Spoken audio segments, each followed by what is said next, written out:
Dr. Tim Weeks here, and I'm here to complete our conversation on basically the foods that we eat. And so GMO foods is a highly debated topic, but really it shouldn't be. It's such a simple thing, and when you begin to understand what GMO foods are and how they work, you realize that you should not get anywhere near this stuff. First, the promise of GMO foods is really two things. One, that they're going to feed the world, and at the same time that they're safer. The term that's used around GMO foods is seed protection. But in all actuality, there are no increased yield outputs, and they're having to use more insecticides, more fertilizers, more pesticides than ever before in human history. And what happens when they genetically modify foods is this. Basically, they take the genes from one species and put them into another. It's not a scientific process. They do it with a .22 caliber gene gun, and they just fire these genes into the genetics of the new species in the hopes that some of them end up in the right place. And what we know for sure is that when they genetically modify these foods, they're creating new proteins, and these new proteins have never been recognized before in the human body. And so when we consume these foods, our body has no idea what to do.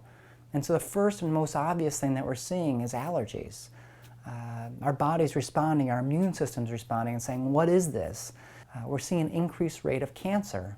Almost 1 in 2 people get cancer today in the United States.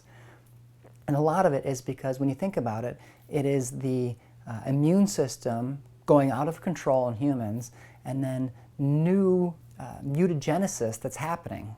Very similar to the mutagenesis that's happening in the genetically modified process. A lot of the seeds that they create through the genetically modified process, they have an inability to reproduce. You know, I always wonder when I go and I eat something like watermelon with no seeds, like how does that watermelon ever give rise to the next generation of watermelon if it has no seeds? But somehow we don't make the connection between the rapidly decreasing fertility of Americans and the increased consumption of eating plants that cannot reproduce. Surely there's a connection there. We're seeing a massive rate in autoimmune disease. My father used to say he almost never saw autoimmune disease. Now I'm seeing multiple cases per week where the body's literally attacking itself. And with the lack of nutritional density and these new proteins and a fired up immune system, basically we're seeing a rise in all human disease. Genetically modified foods are very dangerous, not just for what they're doing to humans, but also what they're doing to the environment. Since we're having to use more chemicals, we're finding that almost all municipal water supplies have been toxified through chemicals. Most of them have over 60 different man-made chemicals in the water supply. We're seeing that, unfortunately, we're using up the oil reserves because it's a very oil-intensive process. We're destroying the fulvic and humic life of the soil.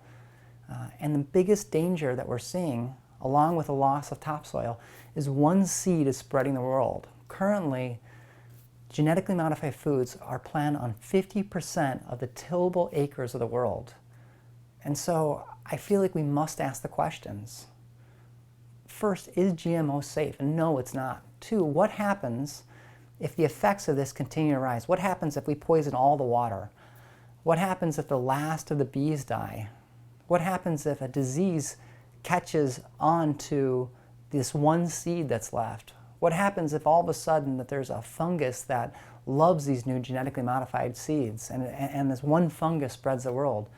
What happens if the cancer rates continue to rise, the fertility continues to drop? The potential side effects are too great. We must avoid genetically modified foods. The only solution is that we can vote with our dollars. The GMO industry donates to both the Republican and the Democratic Party. They don't care who wins. But if we say no to GMO, if we refuse to go to places that serve it, we can change the world.